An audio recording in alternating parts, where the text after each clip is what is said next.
Culture, sortie. L'invité de la rédaction. Et nos invités ce soir dans le 17-19 sont ce qu'on appelle des bêtes de scène. Warren et Kevin forment le duo nantais Kokomo. Le premier album de Kokomo, Technicolor Life, sort cette semaine, le 3 mars, avec une soirée au Stéréolux. Deux bonnes raisons de les accueillir dans les studios de Sun. Bonjour. Bonjour. Kokomo existe depuis 5 ans sous cette forme en tout cas. Warren, tu es guitariste, chanteur et à l'origine du groupe. Kevin, tu es à la batterie et au chœur et vous sortez donc Technicolor Life, premier album après un EP qui était sorti en 2014. On va dire ça, oui. C'est ça. Est-ce qu'on peut dire que vous avez quelque part pris votre temps aussi pour sortir cet album-là ? C'est pas qu'on a pris notre temps, c'est qu'on a beaucoup tourné, heureusement pour nous d'ailleurs. Et on a tourné qu'avec un seul EP de 3 titres, mais on n'a pas pris notre temps, je dirais pas ça comme ça. On n'a pas chômé, si c'est ce que tu veux. Ah non. Alors on va pas commencer sur ce terrain-là. Non, c'est prendre du temps aussi pour sortir. Là, il y a 10 titres, 10 bons titres rock qu'il a fallu mûrir aussi, j'imagine, petit à petit, écrire aussi, bien sûr. Mais on ne dit pas que vous avez chômé. On sait que vous êtes un groupe qui tourne beaucoup en France, à l'étranger aussi. Vous avez fait des dates en Asie notamment. Tout à fait. C'est ça. Non, c'est ce qui a pris du temps, pour répondre à ta question, c'est ce qui a pris du temps, c'est qu'on a beaucoup tourné, on n'avait pas trop le temps d'enregistrer. Par contre, on a fait cet album-là, notre premier album, en même temps de tourner. Parce qu'au bout d'un moment, il fallait quand même que les auditeurs et que les fans et le public connaissent et entendent d'autres compositions de nous, qu'on avait sur scène mais pas en disque. Donc voilà pourquoi on a mis un petit peu de temps. Et c'est ce qui fait aussi que vous êtes aujourd'hui reconnu comme un groupe de live d'abord. Surtout reconnu comme un groupe de live, oui, tout à fait.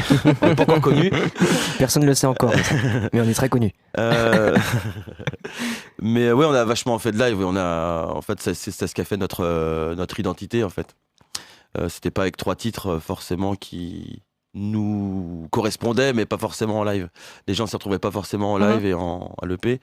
Et c'est, pour parler du disque, c'est ce qui ressort aujourd'hui avec l'album. C'est qu'on a mixé cet album-là avec Al Groves, qui est un Anglais, qui vit à Liverpool, qu'on a rencontré. On t'en parlera peut-être plus tout à l'heure.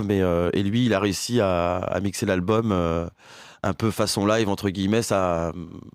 Il a créé aussi, pour répondre aussi il a créé un peu le déclic artistique pour savoir de quelle manière on va enregistrer aussi l'album et le produire, sans trop le produire non plus, parce qu'il faut justement refléter ce côté un peu live et un peu spontané aussi sur album.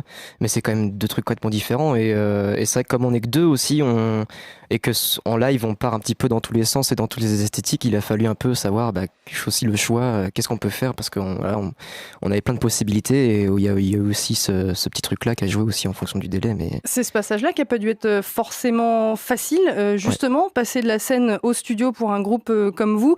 Tu l'as dit, Kevin, effectivement, vous avez bossé avec Al Groves, qui est venu à Nantes, d'ailleurs, sur une session à Trampolino, bosser avec vous. Exactement.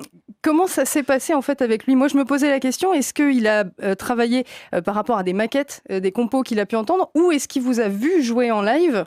Pas du tout ? Du tout, non. Bonne question. En fait, on lui a envoyé des pré-prod. Ça tombait pile pour le moment. On venait de finir des pré-prod pour l'album.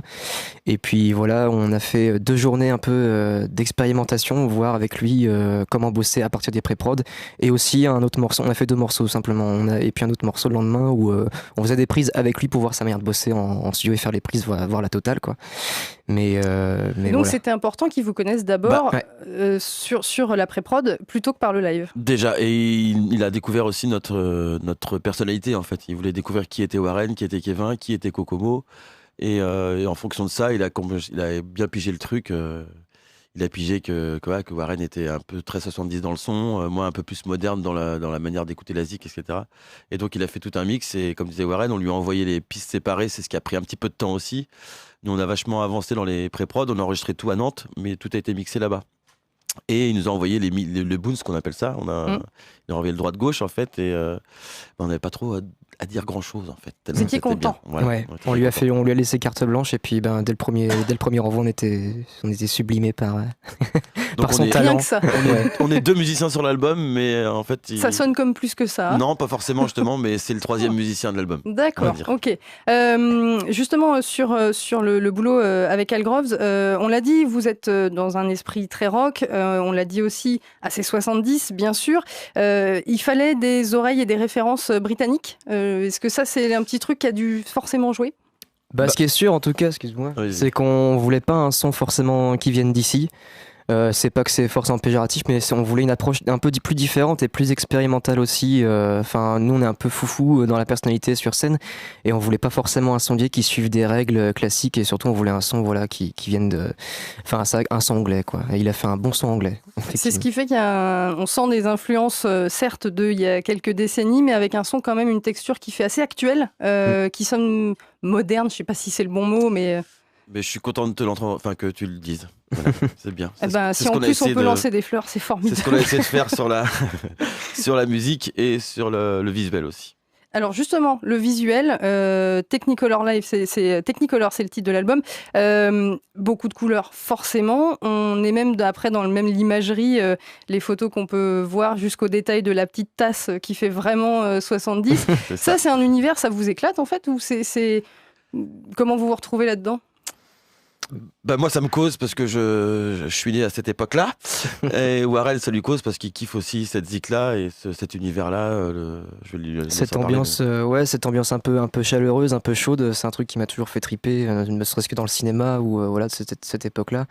C'est aussi une époque où il y a beaucoup de choses qui se passent au niveau de la société. Il y avait le Vietnam, c'est pas la même chose.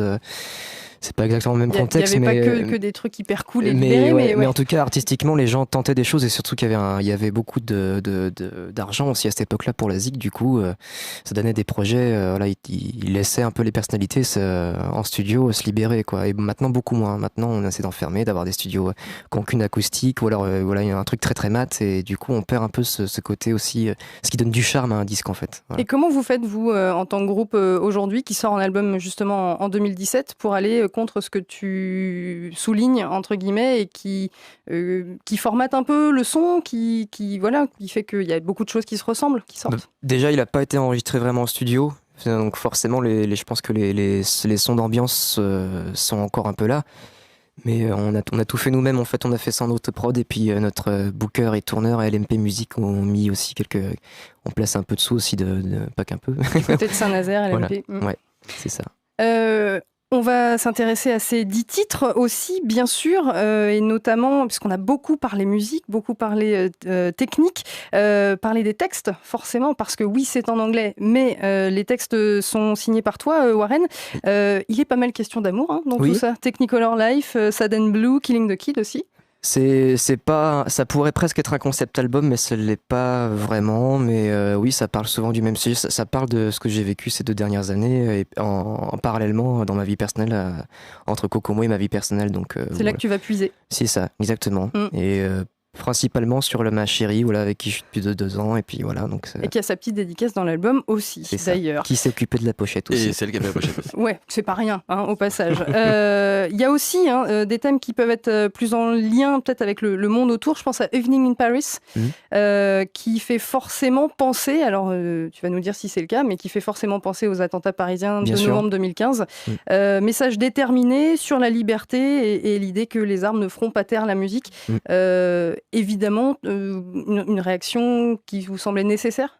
Ouais, en fait, moi j'ai jamais voulu être un artiste engagé, je l'estime pas non plus comme une chanson engagée politiquement, mais c'est sûr que moi je trouvais ça bizarre qu'il n'y ait pas plus de groupes, en tout cas ça venait pas jusqu'à mes oreilles, qu'il y ait plus de groupes aussi, et puis connus surtout, qui osent un peu balancer, surtout dans les temps qui courent, un truc un peu, en profiter de la scène pour pouvoir balancer ça. Donc donc je l'ai fait tout simplement. Ça s'est imposé, ouais. L'album sort donc vendredi et justement ce vendredi vous allez fêter cette sortie avec un concert au Stéréolux. Est-ce qu'il faut s'attendre à des surprises ? Bien sûr que oui. Est-ce qu'il faut s'attendre à des invités par exemple ? On voulait pas faire ça que tout seul. Voilà. Ouais. Donc oui, bien sûr, il y a des invités, des surprises, même pour nous. Même pour vous, vous savez qu'il y a des trucs qui se trament. C'est ça. Et ça va quand même? Oui, non, c'est Ok. très bien. Non, Bon, c'est bien. C'est des d'accord. bonnes rencontres, c'est des gens qu'on connaît. Et on a bossé avec eux.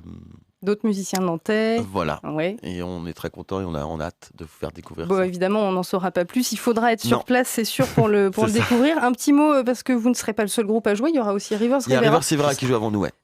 C'est des gens que vous connaissez, c'est vous qui leur avez proposé. Comment ça s'est passé? Alors, c'est pas nous directement la proposition, même si on n'est pas mécontent qu'ils soient là. Ils travaillent avec Do You Like, avec David Derry Carrère. Et ça fait un lien avec Nantes aussi. C'est un groupe ils sortent leur EP. Et non, je trouve que ça se marie très bien, l'histoire des deux. Ça fonctionne Donc bien. ça fonctionne bien. Bon, merci Kevin et Warren Merci. Kokomo d'avoir été donc en interview dans ce 17-19 et on ne va pas se quitter comme ça, non, Oui. puisqu'il y a du live qui arrive maintenant, 2 titres que vous allez jouer, Technicolor Life et Passiton, et on va vous laisser vous installer tranquillement. Merci. Merci.